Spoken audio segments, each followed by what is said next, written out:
Será que estamos criando uma geração mais fraca do que as anteriores? Ou será que somos já uma geração mais fraca do que as anteriores?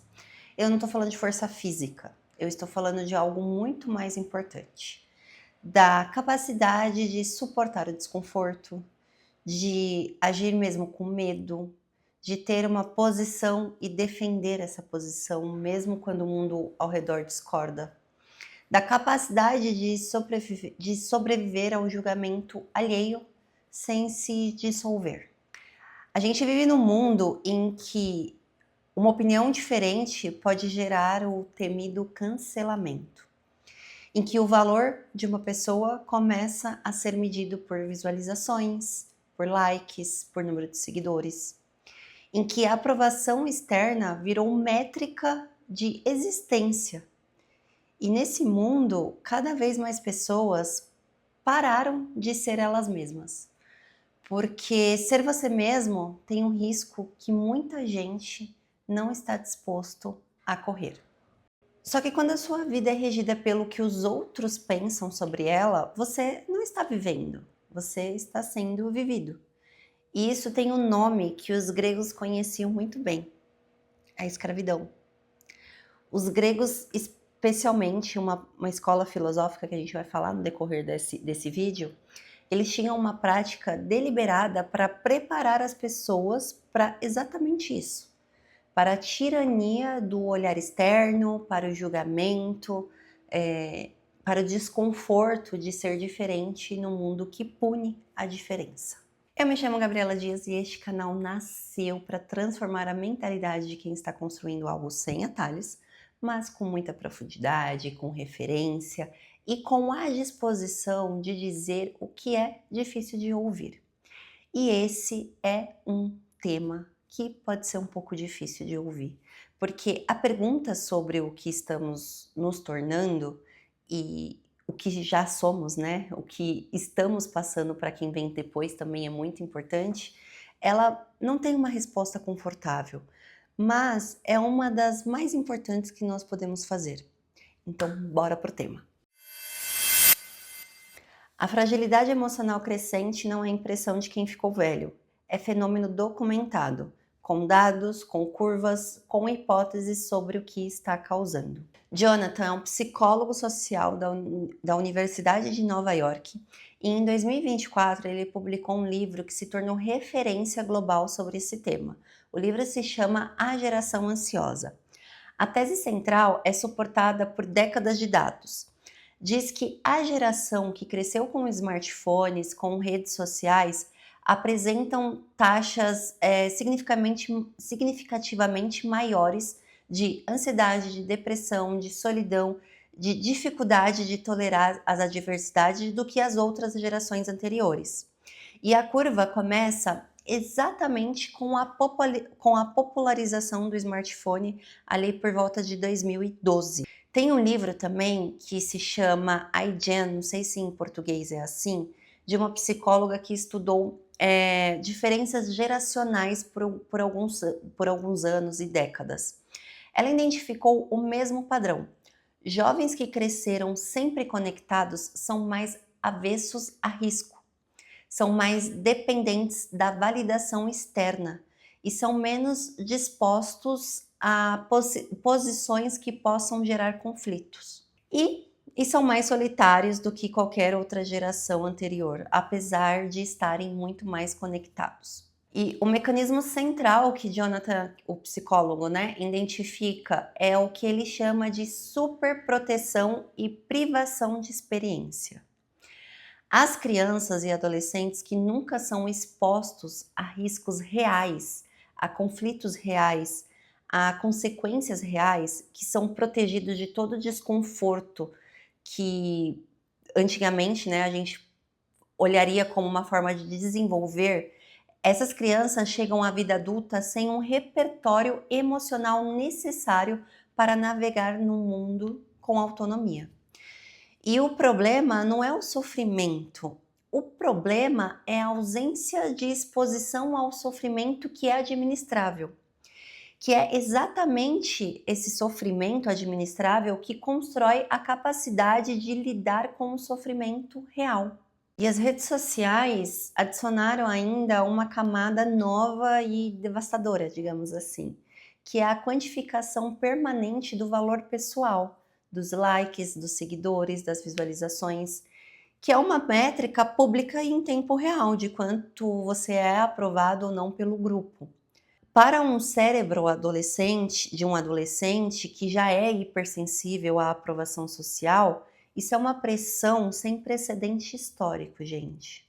Quando a gente vai para a filosofia, os cínicos gregos, eles não ensinavam a teoria sobre como suportar o julgamento alheio. Eles praticavam o ridículo de forma deliberada como um treinamento para a liberdade real. No século IV a.C., numa Atenas onde a reputação, status e a opinião da maioria determinavam a posição social de uma pessoa, surgiu uma escola filosófica que foi na direção extremamente oposta do que a sociedade valorizava na época.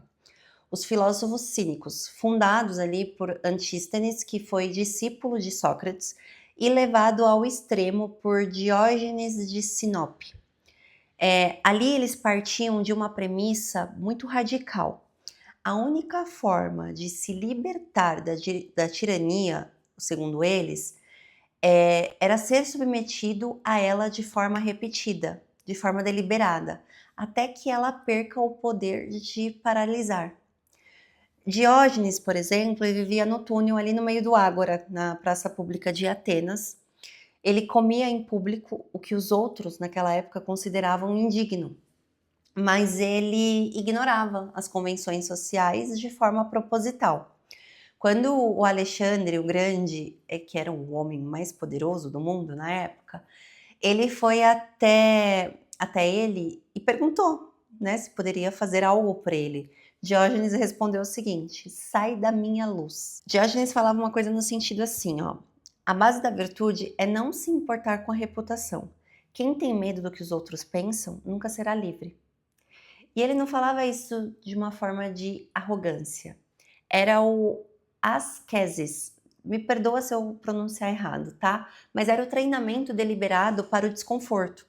Os cínicos acreditavam que, assim como o corpo precisa de ser submetido ao esforço, né, físico ali para ganho, por exemplo, de massa muscular, para ganhar força muscular, o caráter ele precisa também ser submetido a um desconforto social para se desenvolver, para desenvolver a independência emocional.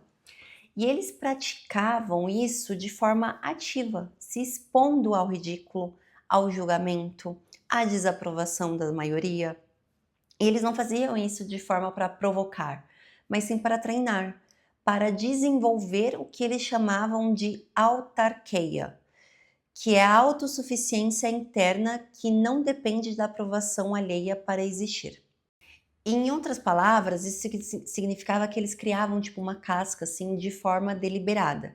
E eles ensinavam seus alunos a fazer o mesmo, porque eles sabiam que quem nunca foi submetido ao julgamento nunca aprende a não se dissolver no julgamento.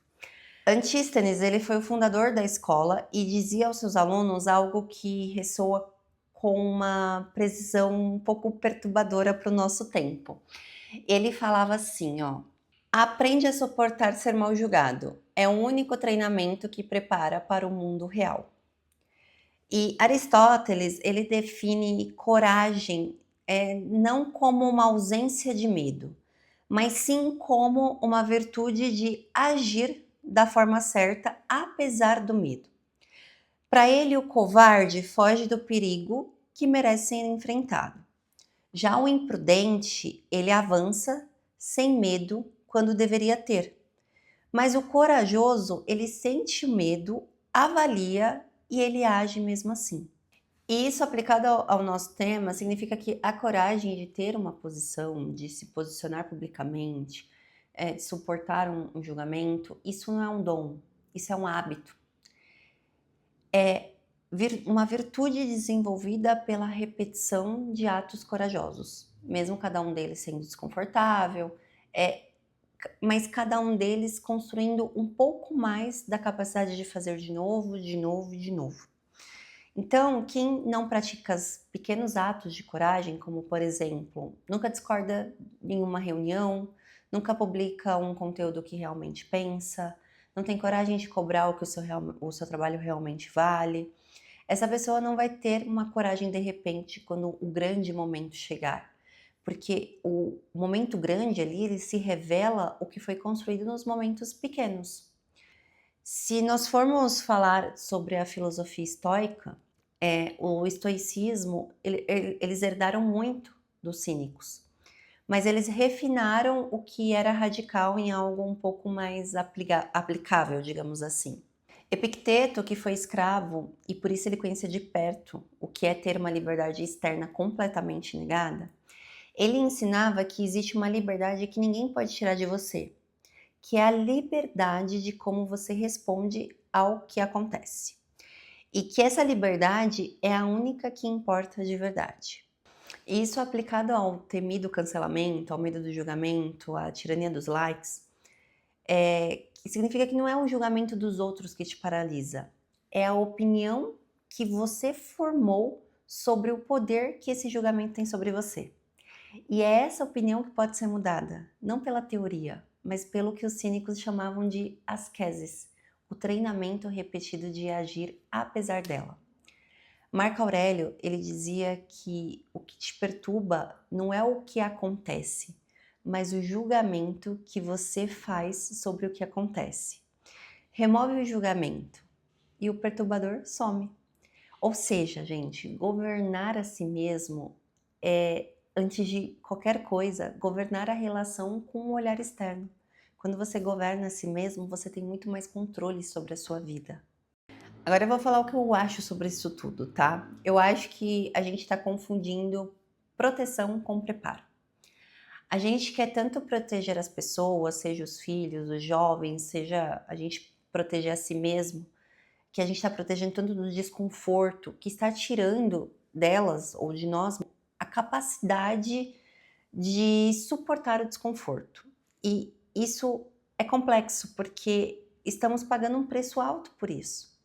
Eu vejo, por exemplo, no ambiente profissional, e isso eu vejo com muita frequência, pessoas com um talento enorme que têm medo de se posicionar, porque elas têm medos de como elas vão ser percebidas ou recebidas. Elas não cobram o que vale porque têm medo da rejeição. Elas não publicam um conteúdo que realmente pensam, que tem valor, porque têm medo de um cancelamento. E aí elas ficam ali numa zona segura que não leva elas a lugar nenhum. E ainda assim, elas se sentem presas, a maioria, frustradas, como se algo tivesse faltando. E na minha percepção, sabe o que falta? Falta casca.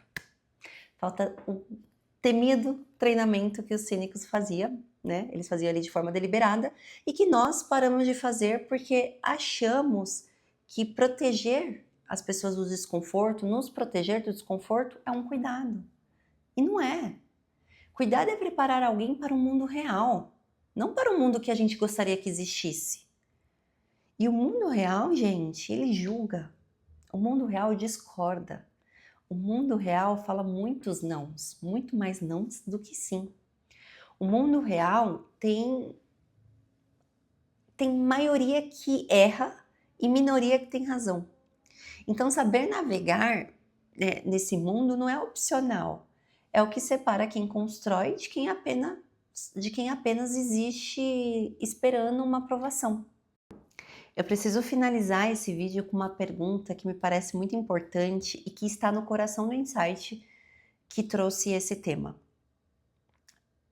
Nós estamos preparando a próxima geração para ser mais forte ou mais fraca? Porque os cínicos gregos, eles entendiam algo que a psicologia moderna hoje confirma, que o ambiente que uma geração cria para os seus filhos determina, em grande parte, a capacidade emocional com que eles vão chegar na vida adulta.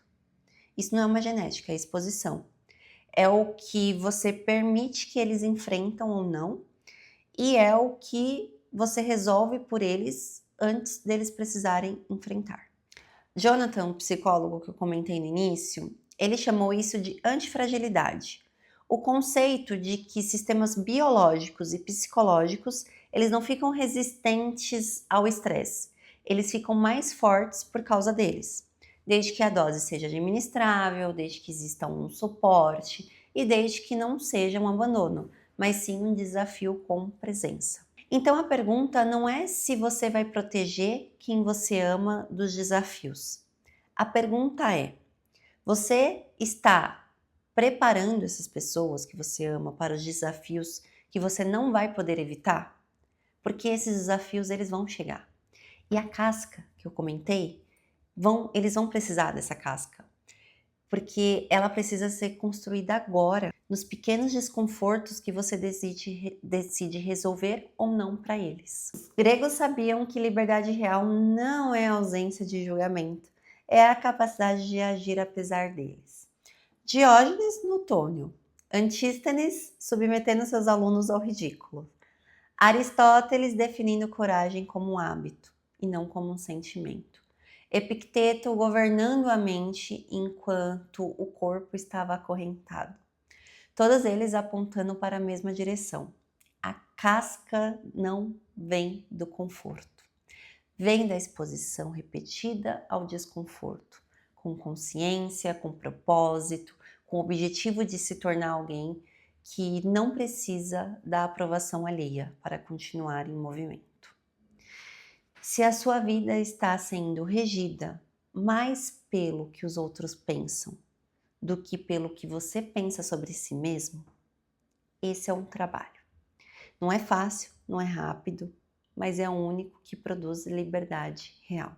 E se você quer entender com mais clareza quais padrões estão operando por debaixo das suas escolhas, se você quer crescer e transformar sua vida em um caminho certo, com clareza, sem atalhos, eu te convido a se inscrever nesse canal, ativar o sininho. E se algo que eu falei aqui te deu algum insight, uma reflexão, deixa seu like, isso é muito importante. E se você está pelo Spotify, comenta aqui, deixa 5 estrelas no canal, porque o Spotify consegue mandar esse conteúdo para mais pessoas, tá bom? E é isso, a gente se vê numa próxima.